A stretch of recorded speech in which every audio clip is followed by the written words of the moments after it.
Dalam nama Bapa dan Putra dan Roh Kudus. Amin. Shalom Aleihim. Berjumpa lagi dengan saya pada perenungan hari ini tanggal 21 September 2022. Aku datang bukan untuk memanggil orang benar, melainkan orang berdosa. Bacaan liturgi hari ini diambil dari Efesus 4 ayat 1 sampai dengan 7, dilanjutkan dengan ayat 11 sampai dengan 13, dan Injil Matius 9 ayat 9 sampai dengan 13. Pesta Santo Matius, Rasul dan penulis Injil. Saudara-saudaraku yang terkasih di dalam kasih Kristus, tak bosan-bosannya saudara, saya ingin berbagi, ingin share suatu pengalaman saya kepada saudaraku sekalian. Bukan untuk menyombongkan atau membanggakan diri saya sendiri saudara, tapi demi kemuliaan Tuhan. Saya mempunyai seorang sahabat saudara, yang mana bersahabat dengan tak sengaja. Sahabat saya ini adalah seorang gembong perampok yang besar. Dia selalu melakukan aksinya di luar negeri saudara. Dia tidak melakukan aksinya di tempat atau lokal. Yang sering dilakukannya di Malaysia dan di Singapura. Sedangkan kroco-kroconya beraksi di lokal. Rumah gembong ini di luar komplek tempat tinggal saya. Melintasi jalan setapak yang dikelilingi oleh persawahan. Nah, suatu ketika saudaraku yang terkasih, dia menjamu saya makan di rumahnya. Dan saya memenuhi undangannya. Orang kompleks semua tempat saya tinggal tahu kalau saya ke tempat si penjahat ini. Mereka mulai mengkritik saya saudara. Kenapa kamu bersahabat dengan si penjahat? Apa kamu tidak takut? Makan lagi di tempatnya. Dan lain saudara. Banyak sekali saudara orang-orang yang menolak saudara. Karena pekerjaan orang ini adalah perampok saudara. Saudaraku yang terkasih, Injil hari ini yang kita renungkan bersama melihat bagaimana Yesus mengajak Matius, seorang pemungut cukai, untuk mengikuti dia. Pemungut cukai yang pada zaman sekarang disebut pegawai pajak.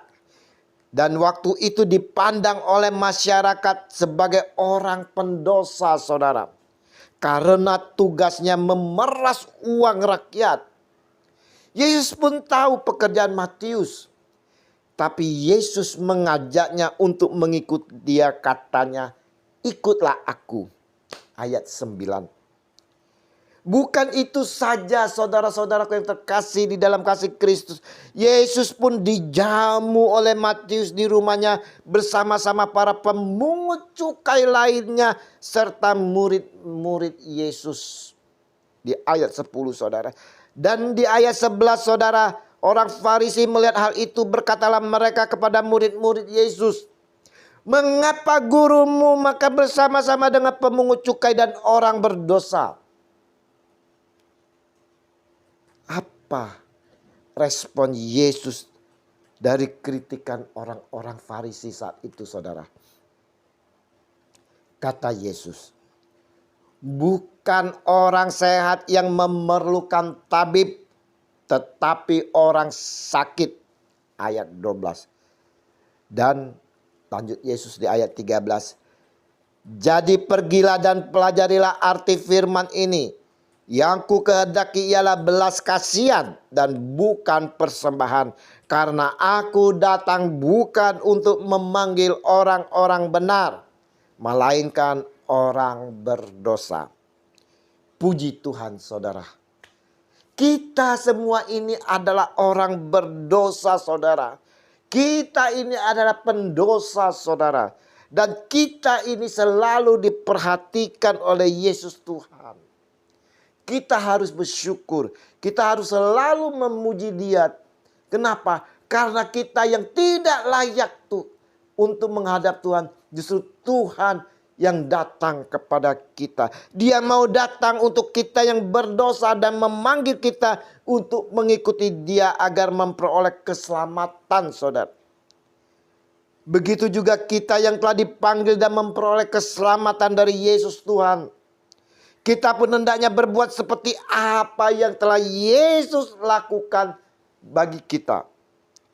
Yaitu berbelas kasih terhadap sesama kita, terhadap semua orang saudara. Sekalipun orang itu penjahat.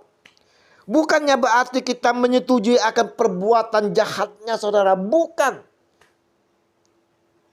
Kita tetap benci atas setiap kejahatannya saudara. Kita tak boleh berkompromi dengan kejahatan. Tapi kita mau menunjukkan belas kasih terhadap insannya, terhadap pribadinya. Terhadap pribadi manusianya itu sendiri.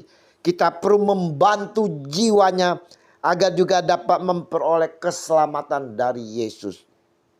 Untuk itulah Tuhan Yesus menyatakan kepada kita semua bahwa kamu adalah garam dunia dan kamu adalah terang dunia. Matius 5 ayat 13 dan 14.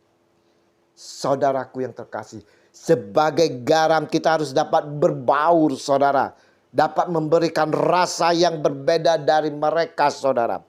Kehadiran kita di tengah-tengah mereka diharapkan dapat menjadi warna di dalam kehidupan mereka. Nah, sebagai terang.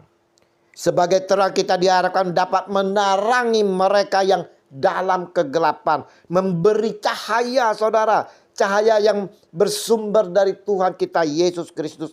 Agar mereka pun mampu mengenal akan kebenaran melalui cahaya itu dan mengikutinya. Dan kita sendiri saudaraku yang telah diutus oleh Yesus. Seperti kata Yesus, lihat aku mengutus kamu seperti domba-domba ke tengah-tengah serigala. Matius 10 ayat 16. Dalam perutusan ini pun Yesus menasihati kita untuk mempersiapkan diri.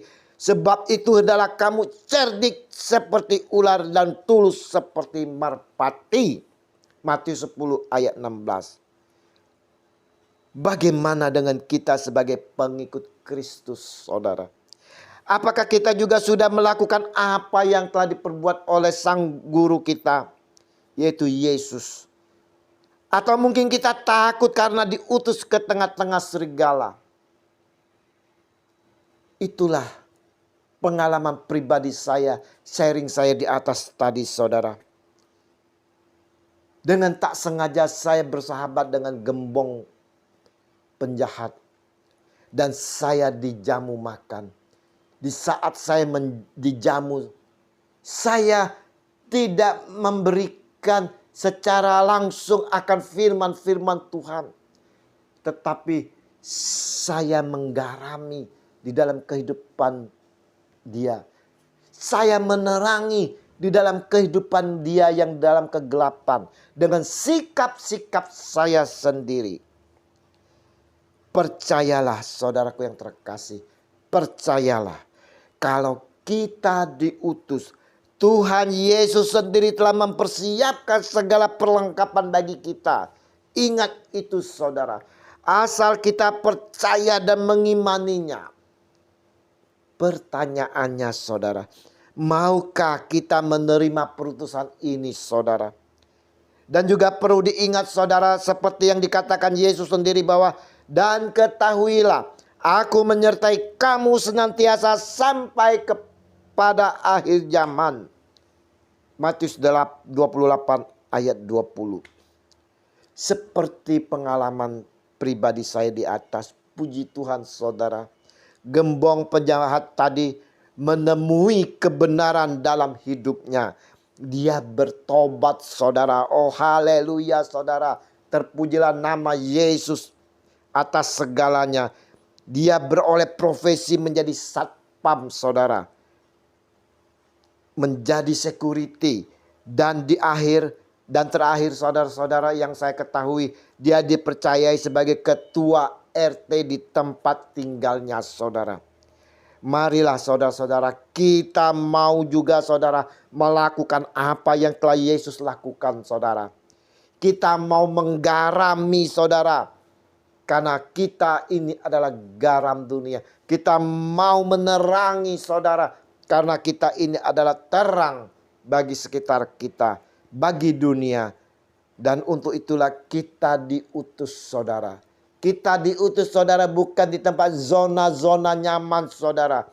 Tetapi telah dikatakan kita diutus di tengah-tengah serigala. Semoga dalam perayaan pesta Santo Matius, Rasul dan penulis Injil ini menyemangati kita semua untuk menjalani perutusan yang diberikan Tuhan kita, Yesus Kristus. Kemuliaan kepada Bapa dan Putra dan Roh Kudus, seperti pada permulaan, sekarang, selalu, dan sepanjang segala abad. Amin. Dalam nama Bapa dan Putra dan Roh Kudus. Amin. Shalom Alaikum.